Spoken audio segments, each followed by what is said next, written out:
बात हो रही थी जब मिनिस्टर की, तो वीपी सिंह जी मुझे एक तरफ ले गए और उन्होंने कहा सतपाल संभल के काम करना। मैं कहा क्यों?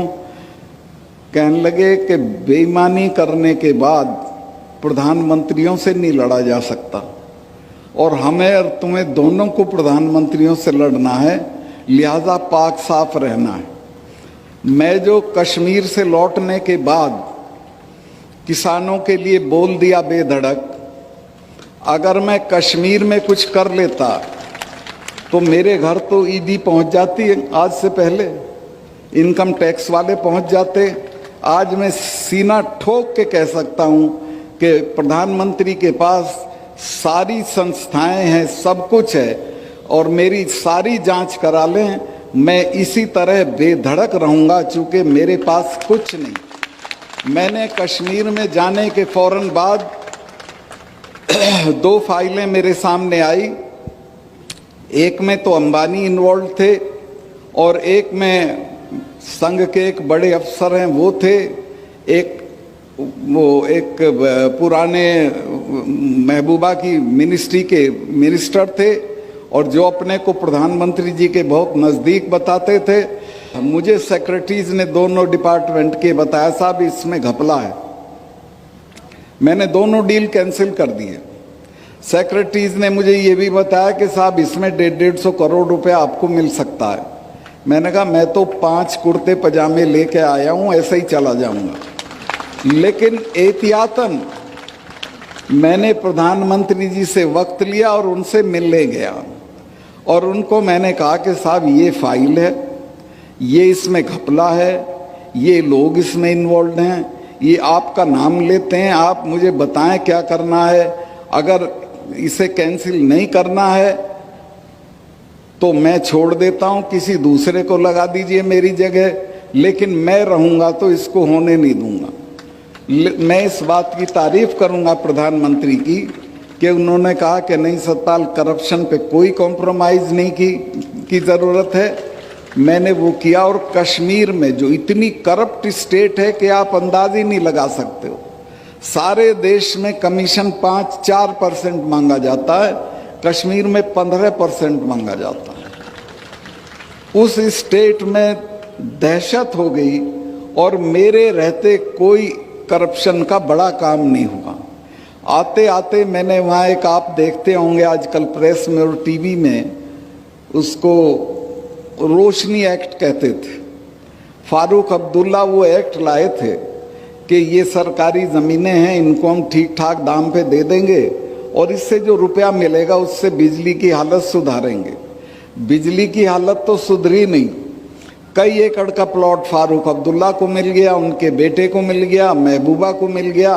मुझे लोगों ने जब शिकायत की, मैंने पता कराया तो उन्होंने कहा जी बिल्कुल ऐसे ही है। मैंने वो सारा कैंसिल कर दिया और उसकी जांच बिठा दी। अब वो वहाँ जांच भी सरकारी संस्थाएं करती हैं, वो भी डरते हैं कि कल को ये आ जाएंगे। तो वहाँ बहुत अच्छी एक लेडी जज चली गई थी, तो मैं उन लोगों को कहा कि तुम जज साहब के पास चले जाओ। तो वो हाई कोर्ट में चले गए और मिसेज मित्तल करके, मिसेज नहीं थी, शादी नहीं हुई थी, इनकी मित्तल थी, उन्होंने ये पूरा मामला सीबीआई को पकड़ा दिया। अब सब नेताओं के बंगले कैंसिल हो गए हैं, सब की ज़मीनें कैंसिल हो गई हैं और मैंने चीफ उसको अपने कमिश्नर को कहा जम्मू के कि जम्मू के आसपास जितनी सरकारी ज़मीनें हैं उसका सर्वे करो।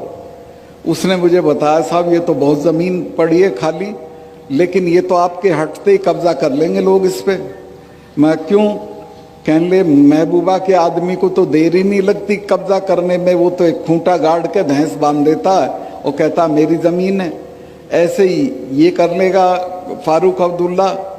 तो मैंने कहा क्या करूं? कहने लगे साहब इसको कर दो। मैं कहा मैं इसको बांटने का नहीं हूँ, ना मैं इसको बेचने का हूँ। आप एक काम करो, मेरे यहाँ 3 कोर हैं आर्मी की, 3 लेफ्टिनेंट जनरल पढ़ते थे कश्मीर के, इन तीनों को बुला के उन सबों को ये ज़मीन दे दो। मैंने वो सारी ज़मीन फौज को बंटवा दी, बची हुई पुलिस के क्वार्टर बनवाने के लिए दे दी। आज 1 इंच ज़मीन ऐसी नहीं है जिस पे कोई कब्जा कर ले। या उसे खा जाए। ये करीब करीब सब जगह हालत है देश की।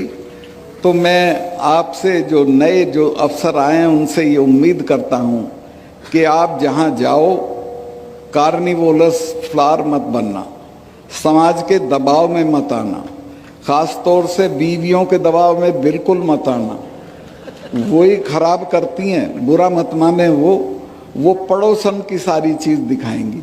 देखो इसके ये है, आजकल एक टीवी में ऐड आ रहा है, वो एक अफसर है, वो जा रहा है अपनी बीवी के साथ अपने मातहत के यहाँ, तो कहता मेरा जूनियर है। तो जाते कहती जूनियर है, घर तो देख कितना बढ़िया कर रखा है, मिसेस शर्मा की साड़ी तो देख कैसी है। तो ये दबाव आएंगे आप पे, ये दूर नहीं है। और आपको भी अच्छा लगेगा कि आप थोड़ा पैसा कमा लें, बढ़िया गाड़ी लें, बंगला बना दें। मैं ऐसे ऐसे लोगों को जानता हूँ जयपुर में कि जिनके गांव में फूस का घर नहीं था और उन्होंने क्या क्या बंगले बना रखे हैं, वो आपके समाज में भी आके इनाम बांट जाते हैं। आप कभी देखते ही नहीं कौन है, कौन आ रहा है, कौन नहीं, कौन जा रहा है। तो मैं ये निवेदन करना चाहता हूं कि समाज को निष्कलंक रखिए, अपनी सेवा को निष्कलंक रखिए, खुद को निष्कलंक रखिए, तो आप किसी से भी लड़ सकते हैं। मेरे पास आज यकीन करेंगी बहन जी, आपसे बता रहा हूं मैं कि रिटायरमेंट के बाद रहने के लिए घर नहीं है। सरकार कोई अलॉट कर देगी तो चला जाऊंगा, लेकिन मुझे इस बात की फिक्र नहीं है कि मेरे पे घर नहीं है। मैं जहां रहता था वो 1.5 कमरे का मकान था। जो भी चौधरी साहिबान मिलने आते थे, खास तौर से राजस्थान वालों पे तो बहुत पैसा है, वो देख के अरे 1.5 कमरे के मकान में रह रहा है, ये मिनिस्टर रह लिया, MP रह लिया, MLA रह लिया, क्या चीज़ है। और वो मुझे तिरस्कार की निगाह से देख के चले आते थे। लेकिन मुझे पता था यही गरीबी जो है ये मेरी ताकत है। और मैं आज भी महसूस करता हूँ कि मैं देश के किसी भी ताकतवर आदमी से लड़ सकता हूँ। किसानों के सवाल पे अगर लड़ाई आगे बढ़ी तो मैं इस पद को छोड़ के उनके साथ खड़ा हो जाऊंगा और किसी की कोई परवाह नहीं करूँगा। लेकिन ये तभी संभव है जब मेरी अलमारी में कोई गलत चीज़ न रखी। ये मैं श्योर हूँ, ये मैं आश्वस्त हूँ, ये मैं जानता हूँ कि मैंने कोई भी गलत काम, यहाँ भी मेरे 2 एक रिश्तेदार बैठे हैं इस सभा में, वो गए कश्मीर भी गए थे, वो लोग बड़े बड़े प्रपोजल्स लेके जाते थे। मैंने किसी की फली नहीं फोड़ी, कुछ नहीं किया। और मैंने कहा कि जेल मुझे काटनी है कि आपको काटनी, ये अपना घर ले जाओ, सारी दुनिया पड़ी वहाँ कर लो, मैं कुछ नहीं करूँगा। तो मैं जो नए लोग चुने गए हैं उनसे ये चाहूँगा कि वो अपने मानदंड कायम करें, ईमानदारी के, निष्ठा के, अपने समाज के लिए कमिटमेंट के, और अपने समाज को आगे बढ़ाएं। ये जो संस्थाएं हैं जैसी चला रहे हैं, इनमें जो योगदान हो सके वो दें, क्योंकि यहीं से हमारे बच्चे निकलेंगे और वो आगे बढ़ेंगे। कि जो यहाँ ये जाट गौरव संस्थान वाले काम कर रहे हैं, इसी तरह के कामों से समाज बढ़ेगा, इसी तरह के कामों से समाज की तरक्की होगी। समाज की तरक्की बुढ़े के मरने पे 40 गांव का खाना देने से बुढ़ा सूरजमल नहीं हो जाएगा। बुढ़ा तो वही रहेगा जो मरा है। आप दहेज बंद करिए, बच्चियों की पढ़ाई पे रुपया लगाइए, बैठक बड़ी होनी, 4 आदमी नहीं घर में 20 कमरे की कोठी ठोकते हो, काहे के लिए भाई? बच्चे को पढ़ाओ, लंदन भेजो, अमेरिका भेजो, यहाँ के बढ़िया से बढ़िया संस्थान में भेजो। उस तरफ तवज्जो नहीं है। एक बहन जी हमारी मदद कर सकती हैं, सुमित्रा जी। यहाँ की औरतों में सोने का बहुत शौक है, सोना पहनने का इतना चलन है कि यहाँ से यहाँ तक सोने में भरी रहती हैं। मैंने इसकी तस्दीक करी है कि सोने का इतना क्रेज और शौक है कि चाहे घर बिक जाए सोना होना चाहिए। इन सब चीज़ों को छोड़ें, ये अवगुण हैं, इनसे बचें और अपने बच्चों को बढ़िया से बढ़िया तालीम दें, उसको वैल्यू सिस्टम दें, उसको ईमानदार और निडर होना सिखाएं, तो मैं समझूंगा कि आप अपने